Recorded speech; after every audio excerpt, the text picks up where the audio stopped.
to the Girl Cave. Today for Tool Time Tuesday, I want to share with you 3 ways that I use my tiny attacher by Tim Holtz. Now, you could use a regular stapler or one of those mini staplers that you can get at the Dollar Tree. But what I really like about this one is the size of the staples. They are tiny, tiny, tiny. And here's what I like to do with them. I like to raid the first aid kit and get some of these little pieces of gauze. And then I just cut them like into a circle. And it's really good if you do, I'll try and see if I can do this one.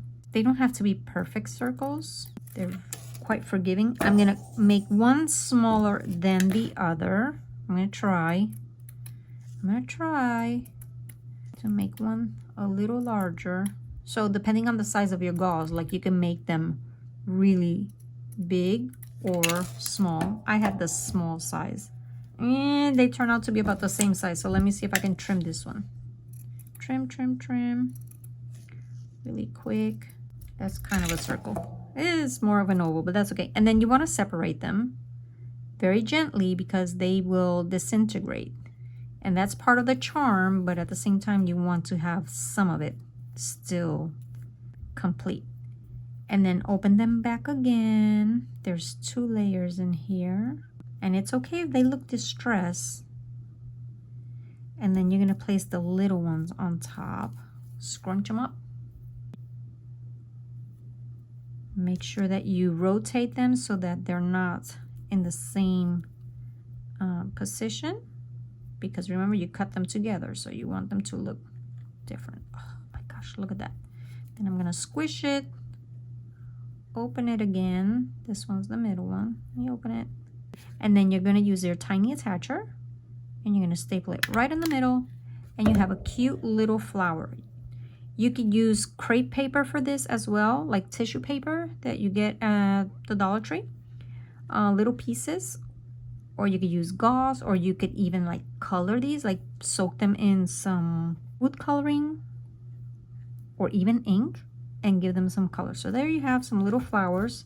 And then after you staple them, you can like scrunch them up again, just a little bit. And you see the size of that staple? It is so tiny. Okay, so I got 2 flowers. Another way is to use your ribbon and give it a little bit of design by folding your ribbon. So I have a journaling card here. Okay, so I have another one of those journaling cards, and this one is by Authentique. It came in a little booklet with the journaling cards.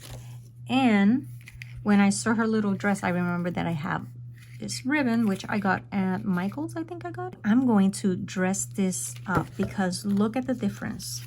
Plain journaling card, dressed up. And we're gonna keep it sassy today. So here is what I do. So I like to cut my ribbon maybe 1.5 width of my card, because I'm not going to cover the entire card. I just want a little corner. And for this, I like to use just a little bit of adhesive, just a little bit, because it acts as an extra set of hands for me. Now, before I start adhering it down, I'm gonna cut the ends of my ribbon to give it a little sass. And I'm gonna place it, I'm gonna start right here, right there. And I'm not gonna place the whole ribbon down.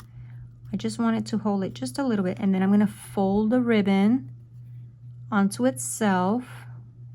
And I'm going to use my fingers as a guide so that I can get my loops about even. They don't have to be perfect, but you want them to be a little even. So now, look at that.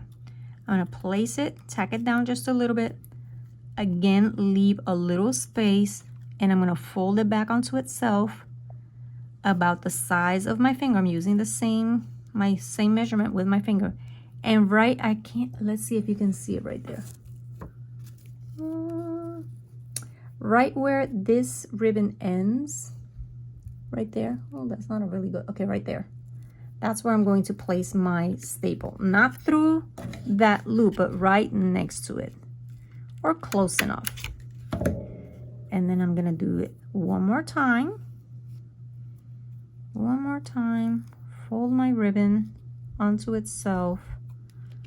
Maybe just a little bit more because I want it to be semi-even. And right there, can you see? Oh, I wish I had a better camera.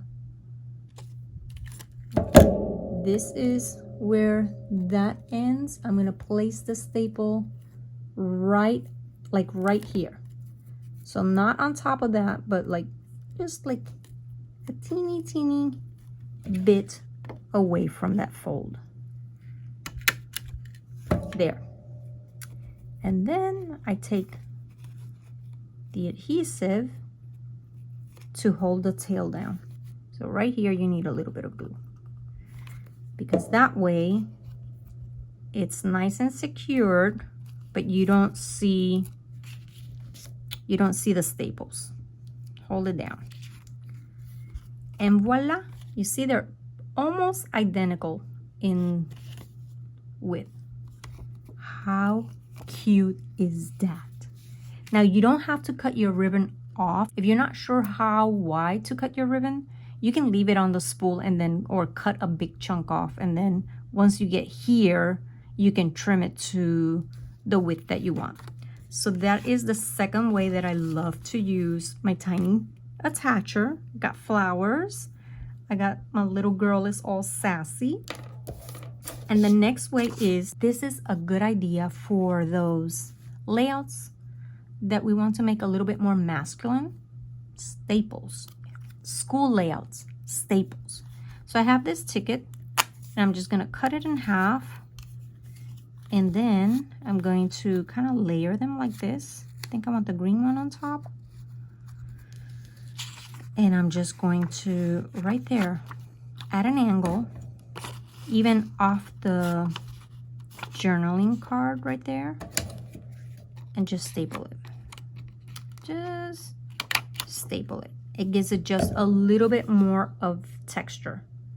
You can also, I've seen people do this, create a pattern using the stapler. So if you have ribbon going across your page or washi, like let's say you have your ribbon right here going across your page, you could staple it, but you might have to do it just on the edges because this one does not have a long reach. Do a little crisscross with your staples and it makes it look cute. There you have it. Those are the 3 ways that I love to use my tiny attacher. Making cute little flowers with gauze or tissue paper, dressing up my journaling cards, and using them to create a little bit more texture on my journaling spots or embellishments. I cannot wait to see what the other girls come up with for this Tool Time Tuesday. Don't forget to like this video and leave me a comment below. I love to read your comments. I'll see you again next week. Bye.